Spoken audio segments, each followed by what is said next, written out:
Scoopler. Stars, gossip, hype. Leo the Lion, you've roared your way out of the Big Brother house. It's time to go, Leo! How do you feel? A bit overwhelmed, excited. It's all happening really fast. It's a lot of new faces, a lot of lights, a lot of screaming. So I'm just trying to take it all in and relax and get readjusted to the real world. As you walked out, you whispered something in someone's ear. I did. You have to tell me what you said. I said that if I got evicted, I would tell Dave a secret and that he would think it was hilarious. And I made him promise me that if I told him that he would take it to the grave and would always stay between me and him. And that's a promise we have. So I'm sorry, but I can't tell you. Just make it up. I told Dave the truth about someone in the house. I can't hear anything you're saying because you're touching me. And I'm like, oh, this is awkward. Was Big Brother anything like you expected? It was so far away from what I expected. It was so different and so strange and unique that in my wildest dreams, I never could have predicted it. And I feel like a absolute, I don't even want to say, for the ideas that I thought it would be and the way I thought it was going to unfold. Do you think that the decline in your relationship with Skye is a reason why you've been evicted tonight? I think it may have had a part to play in it.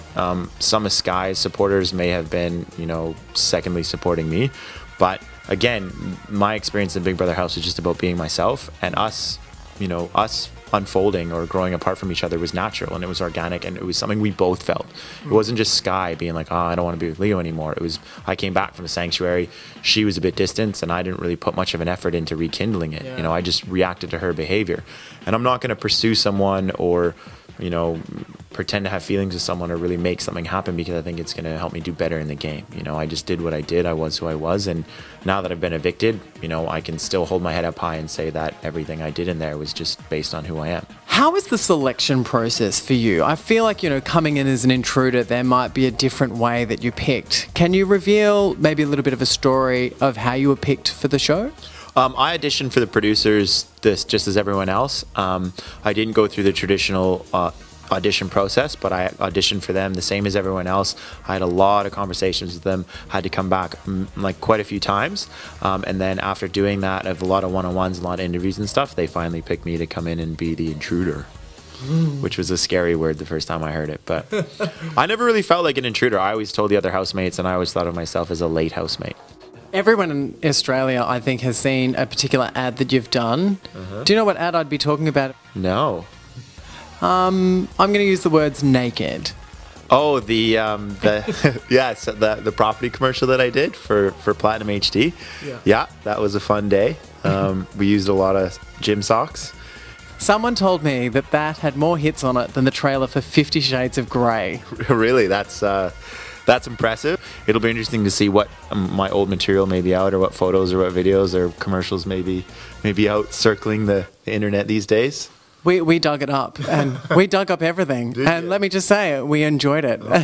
The coupling up seemed to take over the series. Do you think that the housemates took the couple theme at the start too far? Yeah, absolutely. I mean, you're living in a house with 16 people. There's a lot of downtime. You're under a lot of pressure, and you reach out to the people around you, and you form, intimate and sort of romantic relationships. They don't overrun the experience the way some of the single housemates kind of made it out to be. They don't dominate the landscape. We participate in challenges individually. We go through things individually. It's more just about how you spend that downtime and how you relate to the people in the house. So not really nearly as big a deal for the people involved in the couples as I think the people that weren't involved in the couples made it seem to be. Were you always determined to win Big Brother, or was it just as you started to do well that's when the determination took over? Yeah, it's definitely as I started to do well that I really began to believe that I could possibly make it to the final and potentially, pull out for the win. As an intruder, you're an underdog. You come in with the odds kind of stacked against you. Also, I was a bit of a standout with my, now that I've found out, annoying Canadian accent, and there was a lot of things that sort of stood me out. And you're always going to be, people are always going to take the path of least resistance and take a shot at you if you are different. And I was expecting that to happen. As I started to do well and I had a few big saves, I really started to gain a bit of momentum and think, you know what, I may actually be able to do this, which ironically I didn't. So thank you for that. Who said that it was annoying? I didn't say it was annoying. I wouldn't say a whole lot of things behind your back, but be really nice to you in this interview. Yeah. I'm not used to that behavior at all. I didn't get any of that in Big Brother house. So It kind of felt like towards the end you became a little bit bitter. Did you feel like all of a sudden you started to feel a bit bitter towards the housemates, or was it just Skye? I really didn't feel any bitterness towards any of the housemates or Skye in particular.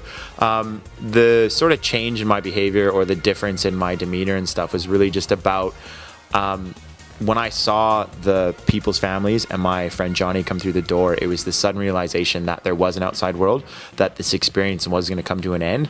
And I just had this moment where I looked around and I was like, this actually isn't your house and that's not your gym. And although I love these people, they're not really your friends. Johnny's your friend and the people on the outside are your friend. And it was like a cork being popped out of a champagne bottle, and the weird behavior was just kind of the overflow, you know, the pressure of the game, being in there for that long, no gym, no sleep, weird food, and then all of a sudden, bang, I see Johnny, and it's like, wait, you know, this isn't real. The longer, you would know better than anyone, the longer you spend in that house, the more of a distorted version you get of reality, you know, and the light of the outside world begins to dim and the light of the Big Brother house begins to shine. And it's not until you see someone from the outside world that all of a sudden they go back to the way they were. Yeah. And I was just like, bang, like I just, you know, and it was just letting off a little steam, you know, I just felt like weirding out a little bit and getting a little bit crazy, but no bitterness at all. I love all of them. I still have a real soft spot for Skye. I'll always care about her and want what's best for her. So there was a bit of a duality that was created within your character. Was there times when you were in the house where you felt like you were playing multiple roles?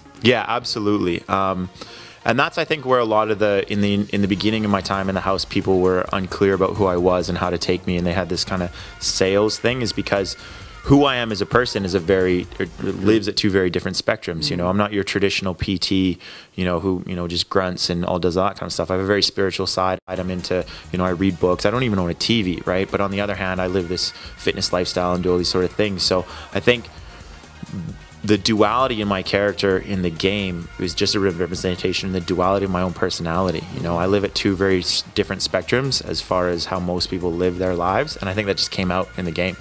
Who is playing the game the most? You're going to probably be surprised at this one, but I would have to say the person who's really playing the game the most is Ryan. You know, he is the, I think that Ryan is the ultimate strategist. And you guys don't see it because you're watching it on the outside, but he is, this idea of this sort of cruising through and coasting thing is not true at all. The sky is the limit with this interview. So let's discuss Skye. Okay. How do you feel about her at this minute? The same way I've always felt about her. So the same way I felt from the minute I walked in that door. Truth is that, you know, I'm no slouch. I saw what was happening. There was nothing going over my head. There was nothing happening that I didn't know was happening. But I used to tell Priya all the time, it was kind of like, you know, if your puppy chews a pair of your shoes, you know, you're angry that your shoes got chewed, but you're never really going to come down on your puppy because that's your puppy and you care about it, you know? And Skye managed to wiggle herself into that kind of soft spot in my heart where, despite the fact that maybe she was saying or doing things that weren't nice or weren't good for me or weren't supportive, I could never really look at her in that way. There was kind of this moment, though, when it was like, it's time to go, Leo, and it kind of looked like you were just blocking her as you walked out of there. Was there a conscious effort to sort of be like, and that you were called to her, or was that just some really bad editing? That was just bad editing. The eviction process is designed to just happen as quickly and as frantically as possible, and they just rip you out of there as fast as they can. So I don't even remember what happened. I remember she called my name, and then the next thing I know, I was standing on the stairs. So it was kind of a little bit awkward. She was just like, you know, trying to sort of reach out to you, and it just looked like you were like, oh, you know, okay, bye. Yeah, well, I mean, it had been a long time since me and Skye had really been intimate with each other or affectionate. So I, you know, and a lot through the first few saves that we both had, you know, traditionally when one of us got saved or anything, we would come together and be quite affectionate. But through the last sort of parts of the game, we really didn't have that. So it wasn't a conscious effort to avoid her, but just through the progression of the game, she wasn't that symbol or that place where I found affection. So when I heard my name called, all I was really thinking about was just getting through the front door. It wasn't about who do I want to pull close to me. It was just about, okay, my time's up and there's the door. Do you think that once the show is over, do you think that Skye would be interested in any of the housemates, or do you think it's all for show? I think that's once the show is all done and dusted and things have, the dust kind of settled, I think Skye's going to have so much going on for her, and she's going to be so out there and have so many people pulling her in different directions. I don't really see her really being interested too much in any of the housemates. I think it's really just going to be the Skye show, and she's going to do what she does. But again, I don't hold that against her. She was an integral part of my experience in the house. It wouldn't have happened for me the way it did if it wasn't for her. So I just wish her all the best, and I hope that she does well.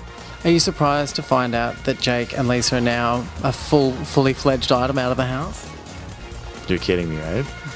Oh, I know. Are you serious? Yeah, they are everywhere. Since they left the house, they have not been apart from each other. They are all over each other. That's shocking. I find that absolutely shocking, to tell the truth. But why do you find that shocking? I don't know. I just never would have saw that happening. If you had to kiss, marry, or destroy Priya, Skye, and Penny, who would you align? Kiss Skye. Yeah. Marry Penny. And destroy Priya. If you could give any advice to Skye to win the show, what would that advice be? It would be to remember that it's not all about you, that in order for you to win the show, in order for you to get to where you are, a lot of people had to make a lot of sacrifices. A lot of housemates had to go home. The people that put the show on and the viewers at home, they're all contributing to you being there. So as much as you think you are born to win this show, and you may or may not be, it's not without the sacrifice and the contribution of so many people around you that has happened. So just try to remember them, because it'll make you feel better about yourself, and it'll make your victory that much sweeter. It's almost like she needs to learn how to spell the word humble. Yeah, or say it, or understand what it means. You were a fantastic intruder and a fabulous housemate. If you'd like to say thank you to the people from Scoopla and to the people in Australia who voted for you, this is your opportunity. You can have this. Oh, okay. It's rather large. It's rather large. Thank you to everyone from Scoopla, and thank you to all of Australia. I am incredibly humbled and unbelievably grateful to every single one of you that voted for me. Thank you from the bottom of my heart, and if you ever see me anywhere, if you voted for me, come up and you get a free hug. Scoopla. Stars, gossip, hype.